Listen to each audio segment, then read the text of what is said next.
But you know, I've been protesting the growth of government for a number of years. I've had a concern lest the permanent structure of government becomes so big that it would become beyond the control of Congress and beyond the will of the people. And I have believed that this is a problem that crosses party lines. I've seen an interesting development down through the years.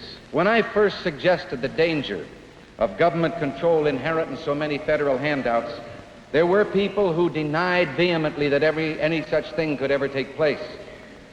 And yet, before too long, the same people were saying, what's wrong with government control?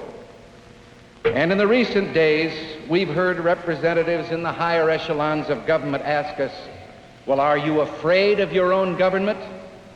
Well, to tell you the truth, I am. And all of us should be. And I speak not in a partisan sense of an administration or individuals. I'm talking of the institution of government. Wasn't this the admonition of the Founding Fathers, that government tends to grow, to take on power, until freedom eventually is lost? The fact is, and we can't escape it, only government is capable of tyranny.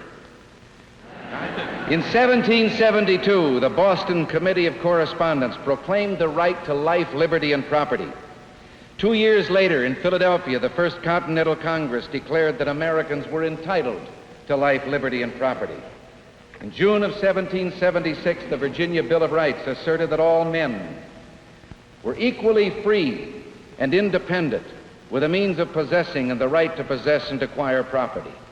And 3 weeks later came the Declaration of Independence, a bloody war, victory, and then a new nation which would be based on a Constitution and a Bill of Rights. Life, liberty, and property had become life, liberty, and the pursuit of happiness. 5 years ago, we reached a new frontier.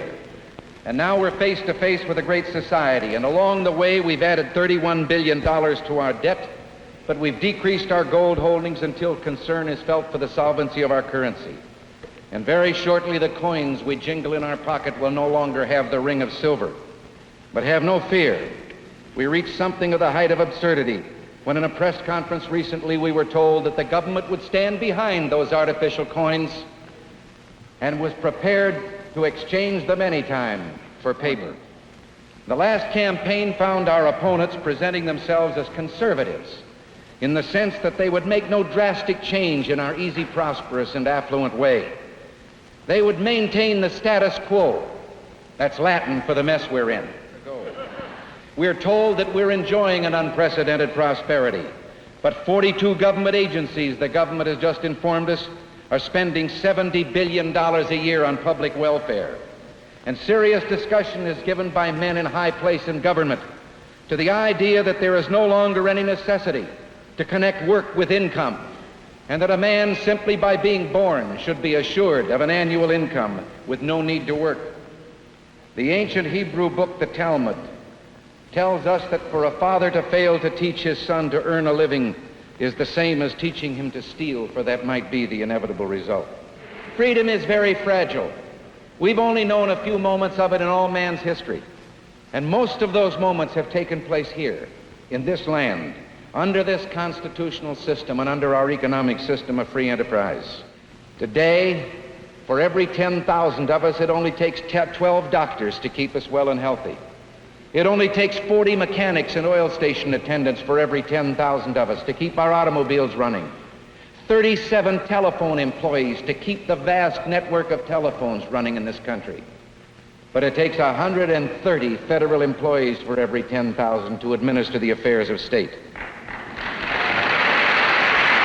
Now, in an atmosphere of emergency and excessive zeal for our welfare, the federal government proposes to invade an area, the traditional province of the local community and state, the finest public school system in all the world, with no real determination yet that the federal government is the best manager of our educational affairs.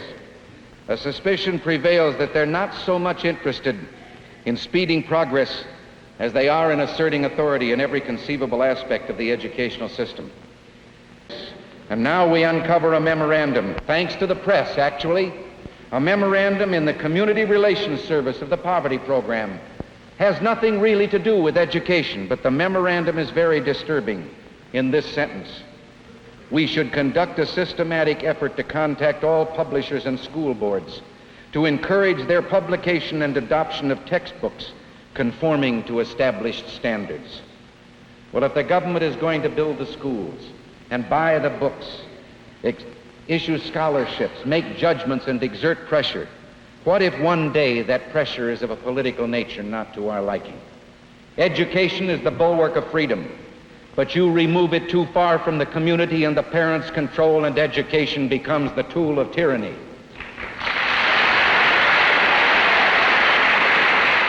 Inflation, planned and deliberate over the last 3 decades, has reduced the value of our dollar to 35.5 cents. Well, how did this come about? Well, mainly because we have perverted our Constitution. Perverted it with regard to a welfare clause that doesn't exist, perverted it with regard to the misuse of the taxation system, perverted it with regard to the interpretation of the clauses on interstate commerce.